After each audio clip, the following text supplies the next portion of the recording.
Padre, del Hijo, del Espíritu Santo. Amén. Ven, Espíritu Santo, y llena los corazones de tus fieles, y enciende en ellos el fuego de tu amor. Envía tu Espíritu Creador, y se renovará la faz de la tierra. Estamos estudiando el Catecismo de la Iglesia Católica, su primera parte, la profesión de la fe, su primera sesión, creo, creemos, en su segundo capítulo, Dios al encuentro del hombre. Hoy entramos en el artículo segundo, la transmisión de la revelación divina. Este artículo va a dedicar 26 números a desarrollar este tema. En el primer apartado profundizaremos el tema de la tradición apostólica. Número 74 del Catecismo dice: Dios quiere que todos los hombres se salven y lleguen al conocimiento de la verdad, es decir, al conocimiento de Cristo Jesús. Es preciso, pues, que Cristo sea anunciado a todos los pueblos y a todos los hombres, y que así la revelación llegue hasta los confines de la tierra. Dios quiso que lo que había revelado para salvación de todos los pueblos se conservara por siempre íntegro y fuera transmitido a todas las edades. Comienza aquí, queridos amigos, este número 74 del Catecismo con un texto sacado de la carta a Timoteo. Dios quiere que todos los hombres se salven y lleguen al conocimiento de la verdad. Dos afirmaciones en esta primera carta a Timoteo. La primera, es voluntad de Dios la salvación de todos los hombres. Muy interesante esta afirmación. Es voluntad divina la salvación de todos los hombres. Y además, de una forma determinada, conociendo la verdad. Es decir, que no quedemos en la mentira. Lo primero que Dios quiere es que todos los hombres se salven conociendo la verdad. Hay que recordar que para entender esto, que Dios ha querido que se salven todos los hombres, pero que se salven libremente. Porque cada uno de nosotros podría decir, si Dios quiere que todos los hombres se salven, bueno, pues que los salve Él. En su mano está salvarlos. Si Él es Dios, que los salve Él y ya. Pero cuando dice este texto, Dios quiere que todos los hombres se salven, está suponiendo que quiere que se salven libremente. Por lo tanto, la salvación no solamente es cosa de Dios, sino que también es cosa nuestra. Y esto, aquí ya tenemos una gran diferencia con el mundo protestante. Supone nuestra colaboración. Supone el que nosotros nos abramos a acogerla. Siempre se ha distinguido en la teología católica entre dos cosas. Una que se llama la redención objetiva y otra que se llama la redención subjetiva. Fíjese bien. Por redención objetiva, nosotros decimos que lo que Dios ha hecho es para que nosotros nos salvemos. Es decir, Dios nos salvó entregando a su Hijo al mundo. Dios salvó al mundo entregando a su Hijo por nuestra salvación. Esa es la redención objetiva. Objetivamente hablando, estamos salvados en Cristo. Ahora bien, hay unos tipos de textos bíblicos que nos enseñan que también hay una redención subjetiva. Es decir, eso Dios lo ha hecho, objetivamente hablando, nos ha entregado la salvación en Cristo, nos ha salvado en Cristo, pero subjetivamente hablando, ahora cada uno tiene que acogerlo, cada uno tiene que abrirse a ello. Ahora soy yo el que puedo rechazar la redención de Cristo o puedo acogerla. Por lo tanto, esa expresión de Dios quiere que todos los hombres se salven, ¿es que podría ocurrir acaso que alguien se perdiera en contra de lo que Dios había soñado y diseñado para él? Sí, claro que sí. Sí se puede perder. Claro que puede ocurrir. Porque la decisión de Dios de hacernos libres conlleva que incluso nuestra libertad puede ser utilizada en contra de lo que es la voluntad de Dios de salvarme. Esto es impresionante, queridos amigos. Dios nos ha hecho libres incluso con la posibilidad de que utilicemos mal nuestra libertad en contra de su voluntad.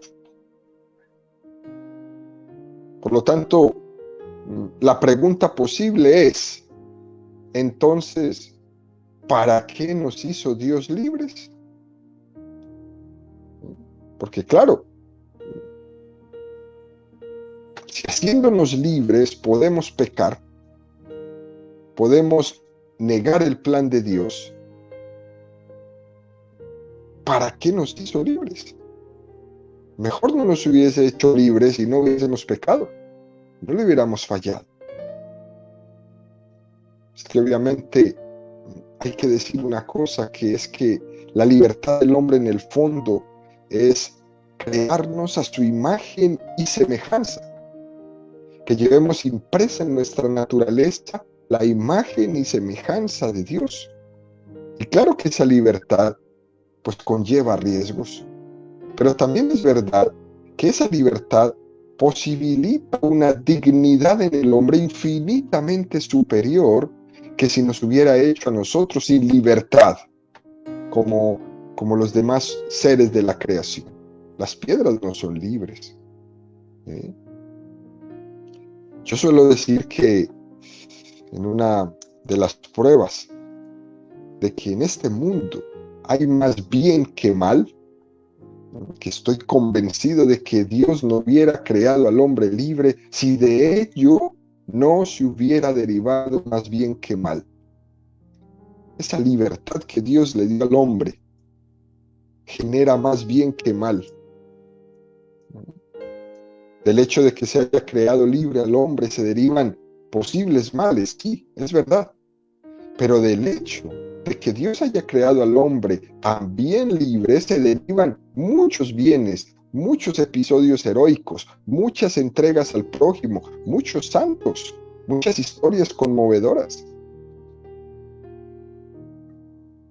La más simple, el que la mayoría de los que me están escuchando se levantaron esta mañana para hacer de comer a sus hijos. Dios, sabiéndolo todo, siendo omnisciente, conociendo el pasado, el presente y el futuro, nos creó libres sabiendo que de ellos se iban a derivar más bienes que males. Dios quiere que todos los hombres se salven, pero nosotros podemos frustrar esa voluntad de Dios. Lo impresionante es que si el hombre se empeña en no aceptar la salvación de Dios y se cierra a la salvación, ni Dios lo puede salvar. Si el hombre se cierra, no lo puede salvar ni Dios. Dios respeta la decisión del hombre que se niega a salvarse. Por lo tanto, queridos amigos, la afirmación primera de esta carta a Timoteo 2:4, Dios quiere que todos los hombres se salven. Es importante decir que ¿cómo lo quiere? ¿Cómo lo quiere? Va a hacer lo posible y lo imposible para que todos se salven. Así es como lo quiere Dios. Él no cejará, Él no descansará, luchando para que todos los hombres se salven. El hecho de que nos haya creado libres no quiere decir que la actitud de Dios sea decir, bueno, como eres libre, pues haz lo que quieras, allá tú. El celo y el amor de Dios respetarán la libertad del hombre. El hecho de que respete la libertad del hombre no quiere decir que Dios se vaya a cruzar de brazos. No. Él no se va a cruzar, Él no se ha cruzado de brazos. Dios respeta nuestra libertad. pero intenta también condicionarla sin violentarla. Es por pura atracción, mostrando su bondad, mostrando su belleza, para que así nuestra libertad sea atraída hacia el bien. Los padres, cuando respetan la libertad de sus hijos, no significa que los dejen que caigan en el hueco. Respetan su libertad, pero están detrás de ellos mirando sus acciones para evitar que caigan en el agujero, sin violentarlos, por pura atracción. Sabes que eres libre, pero aquí estoy yo que te amo, y que te cuido, y que te protejo. Te muestro mi bondad, te muestro mi belleza, te muestro mi cercanía, pero eres libre. No te voy a violentar tu libertad. La segunda parte de esta primera carta a Timoteo, cuando nos dice que Dios quiere que todos los hombres se salven, dice, y lleguen al conocimiento de la verdad. Uno podría decir, aunque el hombre no conozca la verdad, también se puede salvar en su ignorancia. Esto se puede decir, y puede ocurrir.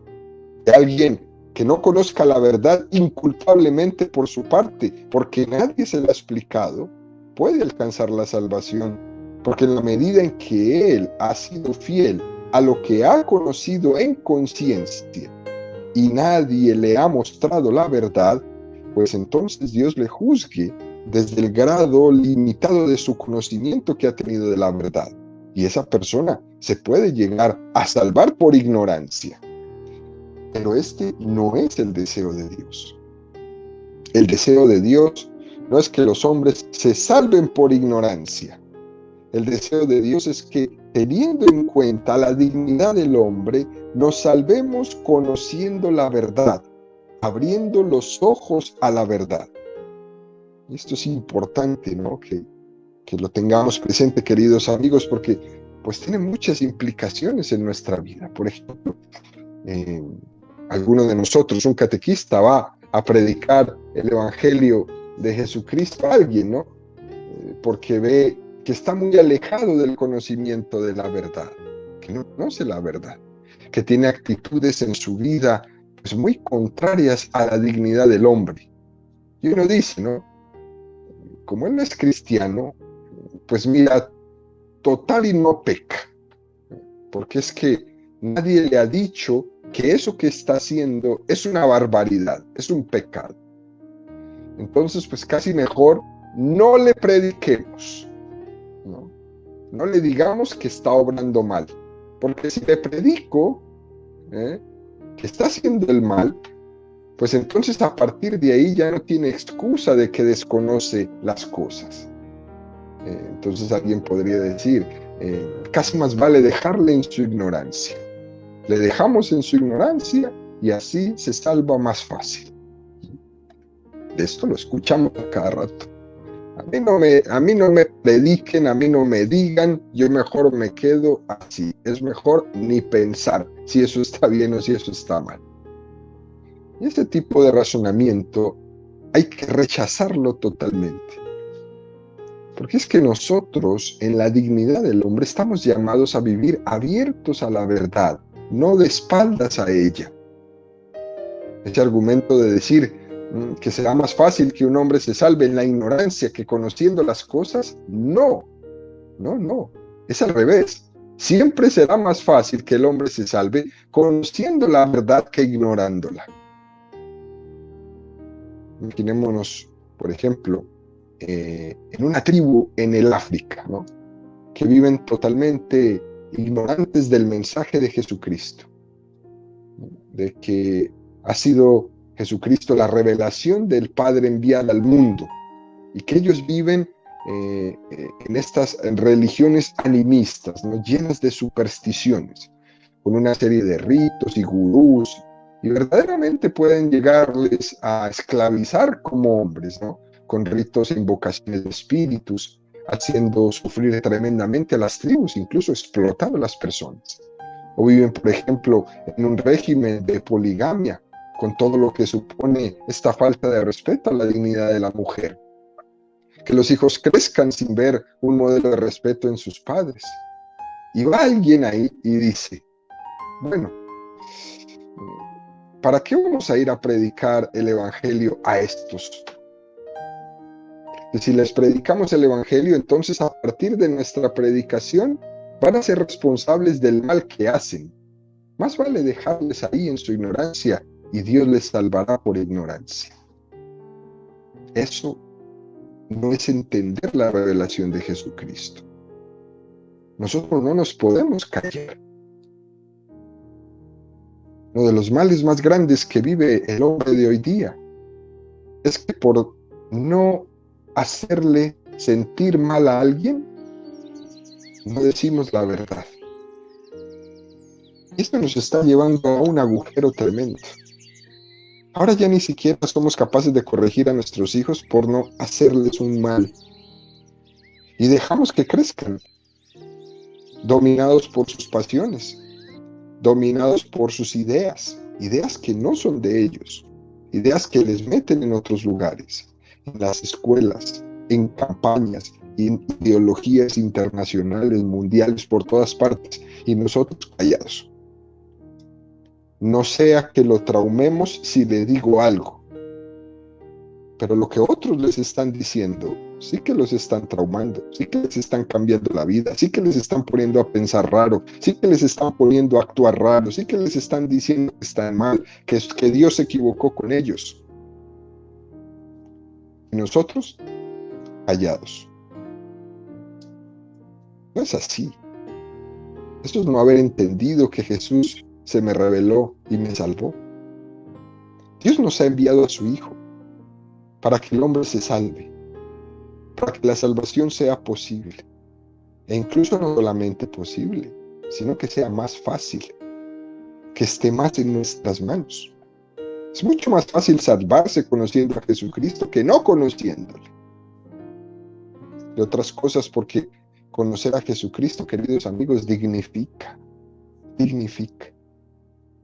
En ese ejemplo que puse hace un momento, las tribus del África, pues les permitirá conocer a Jesucristo, liberarse de todas las manipulaciones, de todas esas teorías espiritualistas, de todos esos abusos y de todos esos malentendidos. Les permitirá vivir, por ejemplo, una relación de una manera más digna entre el hombre y la mujer. Los hijos podrían crecer en una concepción de pareja un poco más estable. Con lo cual, nosotros predicamos no solo el deseo de Dios de que el hombre se salve, sino que lo haga conociendo la verdad. No en la ignorancia, sino conociendo la verdad. Ese es, pues, queridos amigos, este versículo de la primera carta a Timoteo. Y continúa el catecismo en el número 74 diciendo, lo hacemos gracias al conocimiento de Cristo Jesús.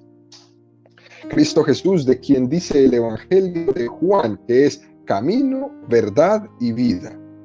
Si Jesucristo es el camino, la verdad y la vida, lógicamente tendremos que darle, pues, a conocer al mundo. Yo soy el camino, la verdad y la vida. Nadie va al Padre sino por mí. Y sería un pecado de nuestra parte que, habiendo Dios Padre revelado el camino para llegar a Él, nosotros lo ocultemos.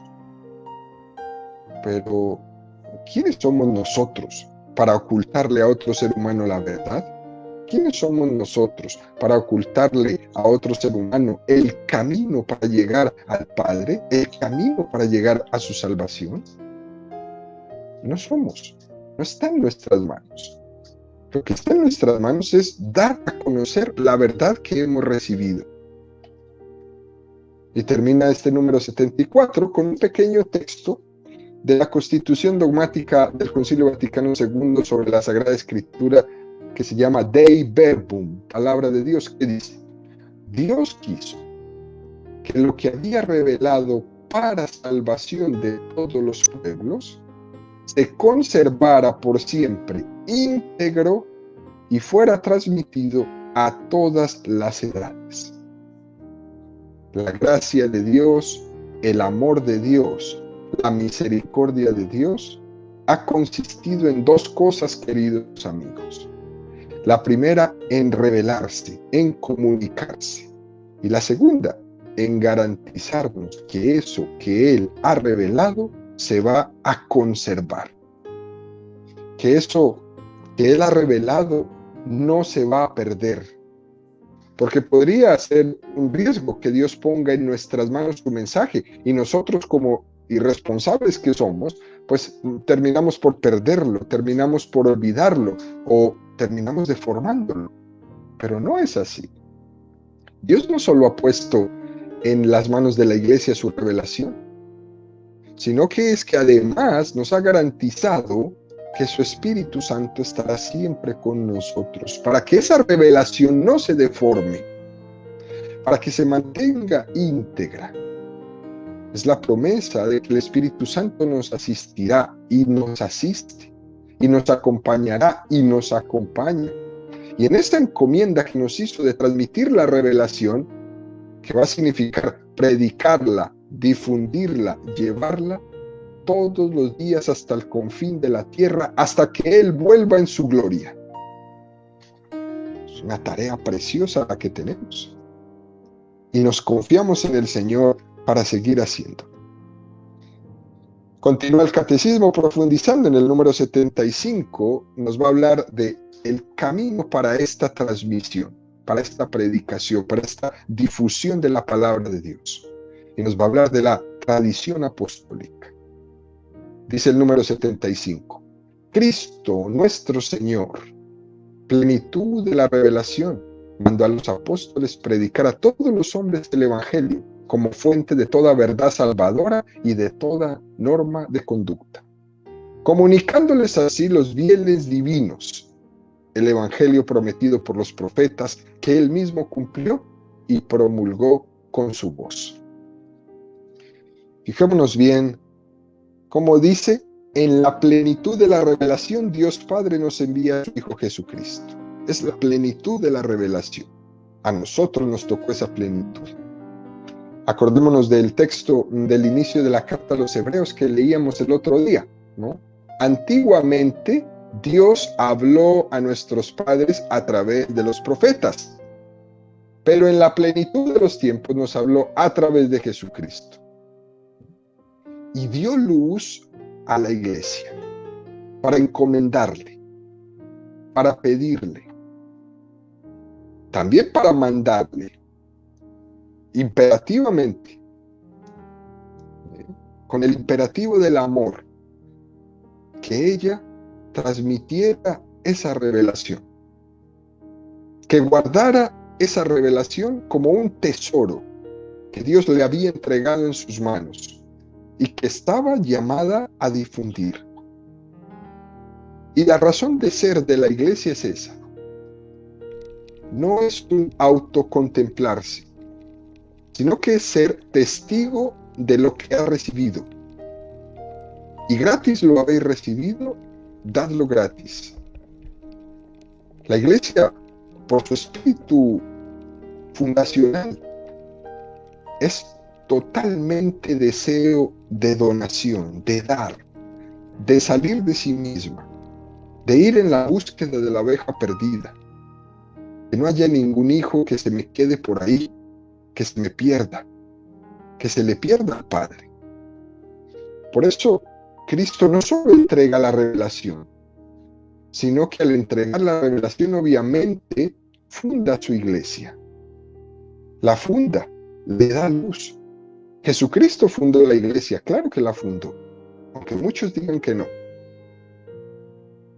Ahora, entendamos esto.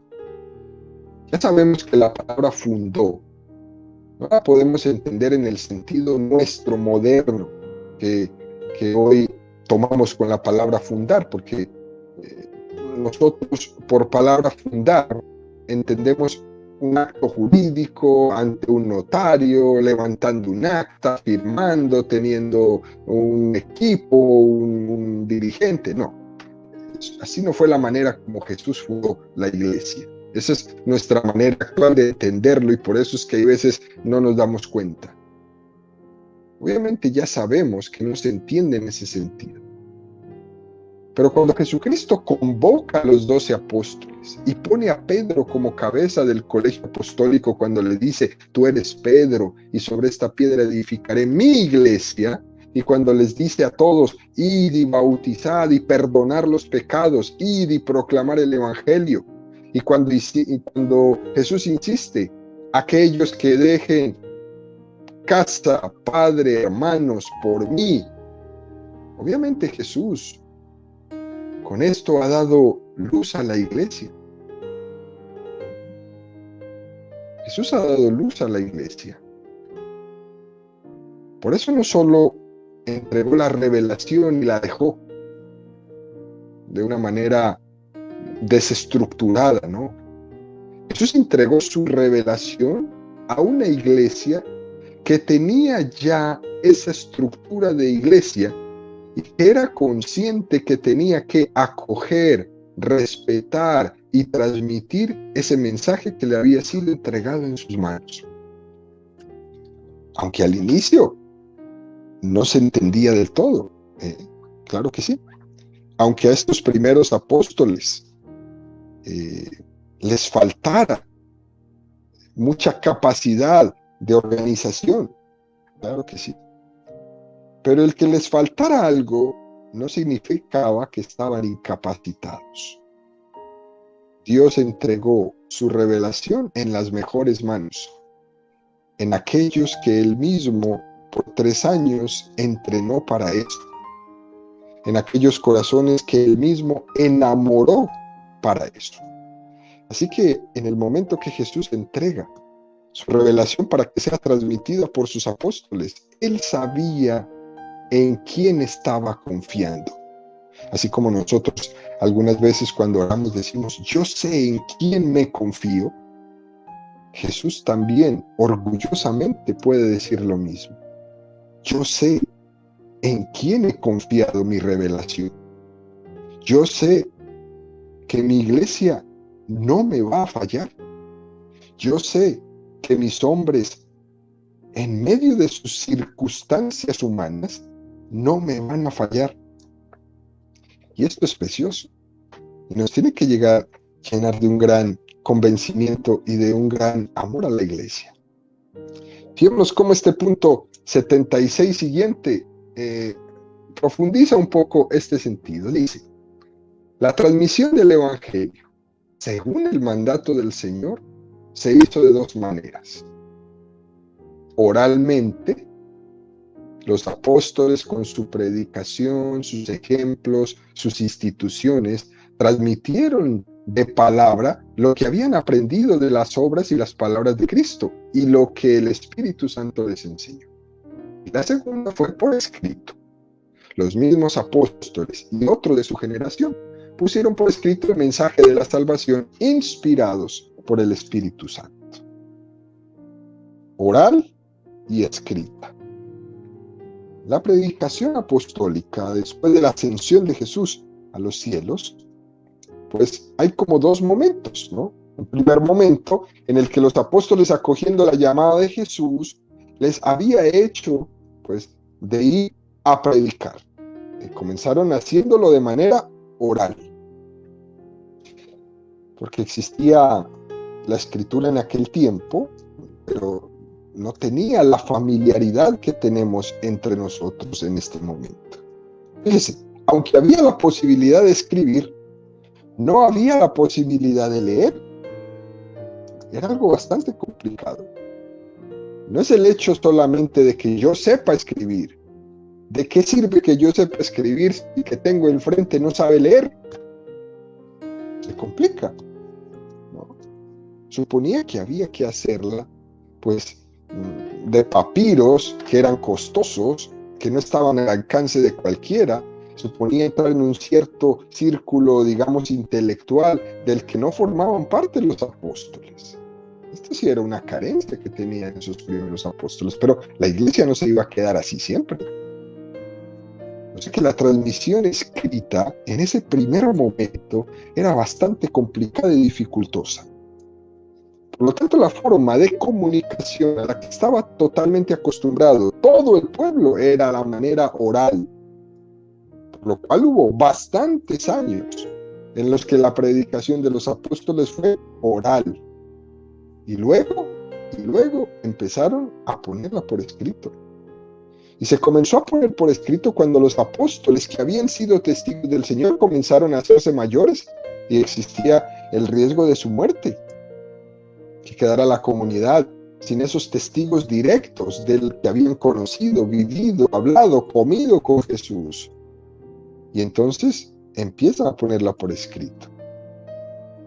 Por eso dice que la predicación apostólica tiene estas dos maneras, oral y escrita.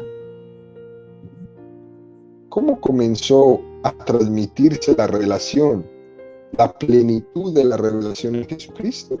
Comenzó primero oralmente.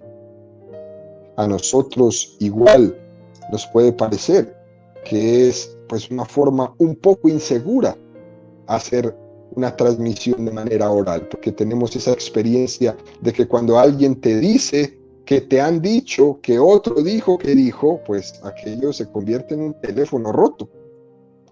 La sensación es que esto, pues no hay quien se fíe de ello, de tantas bocas que ha pasado se deforma. Nosotros hemos llegado pues a hacer una cultura en la que la palabra tiene en nosotros muy poca capacidad de transmisión fiel de las cosas. Por lo tanto, ya la palabra en nuestra cultura no vale. Papelito en mano, ¿no? El papel es el que vale. La palabra no tiene muchas veces ya valor si no está puesta por escrito. Pero es que para entender los evangelios, queridos amigos, hay que remontarse a esta cultura semítica del primer momento de la iglesia y ser conscientes de que la transmisión oral tiene un valor de una importancia similar o incluso superior a la transmisión escrita. Es un pueblo, este pueblo semítico, que tiene una asombrosa capacidad de fidelidad y también de memorización. Una asombrosa capacidad de memorización de los textos antiguos. El pueblo judío era educado en el aprendizaje de todos los salmos. De los 150 salmos se los sabían de memoria. Se los sabían de memoria y los recitaban constantemente. Hacían ejercicios de memoria. Era una cultura que desde los niños los enseñaban a crecer en esta tremenda memoria para poder recitar el Antiguo Testamento, los salmos. En el pueblo judío esto era muy frecuente. Se aprendía de memoria un texto oral para poder transmitirlo. Y una vez que se aprende de memoria el texto, luego ya es muy fácil explicarlo. Por eso sería un error que nosotros, proyectando nuestra cultura, ¿no?, en la que la transmisión oral es poco fiable, pensemos que si los apóstoles predicaron oralmente las cosas, pues aquello tuvo que ser un poco fiable, y no es así. Para ellos transmitir lo que Jesús les enseñó de una manera oral era supremamente fiable. Tenía un grado de fiabilidad altísimo, porque formaba parte de su cultura esa transmisión oral. Al mismo tiempo, ¿no?, dice que también esto después se hizo por escrito. O sea que pasaba a esa fase de la transmisión oral, la siguiente, que era la escrita. Y es curioso encontrar en el epílogo del Evangelio de San Juan, cuando dice esto: muchos otros signos que no están escritos en este libro hizo Jesús a la vista de sus discípulos. Estos han sido escritos para que creáis que Jesús es el Mesías, el Hijo de Dios, y para que creyendo tengáis vida en su nombre. Y más tarde dice: muchas otras cosas hizo Jesús. Si se escribieran una por una, pienso que ni el mundo entero podría contener los libros que habría que escribir. Es decir, no quiere decir que quedara recogido por escrito todo lo que Jesús había dicho. No quedó. Es un poco exagerado lo que dice San Juan, ¿no? Dice, es que si se hubiese recogido todo, no habría sitio en el mundo para poner todos los libros. Es una exageración, pero es como diciendo, soy consciente que yo he puesto por escrito lo sustancial, lo fundamental, porque era imposible poner escrito todo. También era imposible transmitir oralmente todo lo que Jesús había dicho. También eso es imposible. Pero sin duda alguna, queridos amigos, la predicación apostólica pone por escrito lo sustancial de la predicación oral, y la predicación oral ha transmitido lo sustancial de lo que dijo Jesucristo. Por lo tanto, queridos amigos, lo dejamos el día de hoy. Aquí estamos hablando de la transmisión apostólica y cómo se transmite esa revelación a través de ella.